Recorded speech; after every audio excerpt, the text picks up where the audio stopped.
जो हमें मिला है वो एटम बॉम्ब है। मतलब एटम बॉम्ब है, फटेगा तो आप इलेक्शन कमीशन आपको दिखेगा नहीं हिंदुस्तान में। इनका काम ही फटना है और कोई काम ही नहीं है। लोकतंत्र में विश्वास ही नहीं करते हैं, तभी ये ऐसी बातें।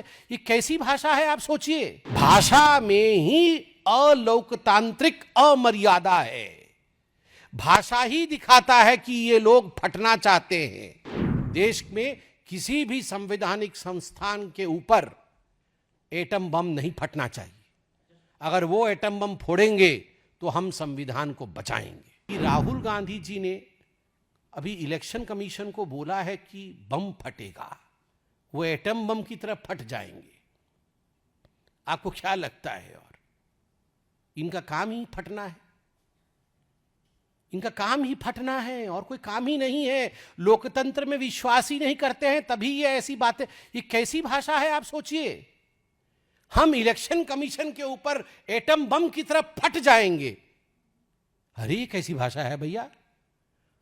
इसको आप बहुत अच्छे, ठीक है, मतभेद है, आप बोलिए। हम इलेक्शन कमीशन को लेकर सुप्रीम कोर्ट तक जाएंगे। हम इलेक्शन कमीशन के विरोध में प्रदर्शन करेंगे लोकतांत्रिक तरीके से, मगर एटम बम की तरफ फट जाएंगे। भाषा में ही अलोकतांत्रिक अमर्यादा है। भाषा ही दिखाता है कि ये लोग फटना चाहते हैं, बम की तरह फटना चाहते हैं। वो फटे, हम बुझाएंगे। हम लोकतंत्र और संविधान में विश्वास करने वाले लोग हैं। देश में किसी भी संवैधानिक संस्थान के ऊपर एटम बम नहीं फटना चाहिए।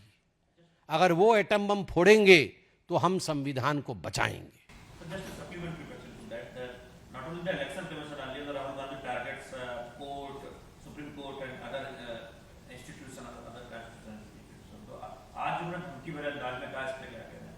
देखिए, राहुल गांधी जी जो धमकी भरे अंदाज में कह रहे हैं वो आज से नहीं कह रहे हैं।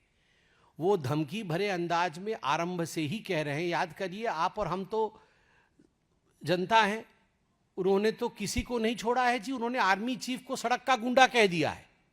उन्होंने माननीय प्रधानमंत्री जी के लिए सदन में खड़े होकर कहा कि एक दिन तुम्हें लाठी से मारा जाएगा, लाठी से मारा जाएगा तुम्हें। ये प्रधानमंत्री के लिए कहा, सदन में कहा। और प्रधानमंत्री जी की शालीनता देखिए। प्रधानमंत्री जी ने कहा कोई बात नहीं, आप मुझे लाठी से मारिए, मैं और सूर्य नमस्कार करने की संख्या बढ़ा दूंगा ताकि मेरी कमर मजबूत हो जाए।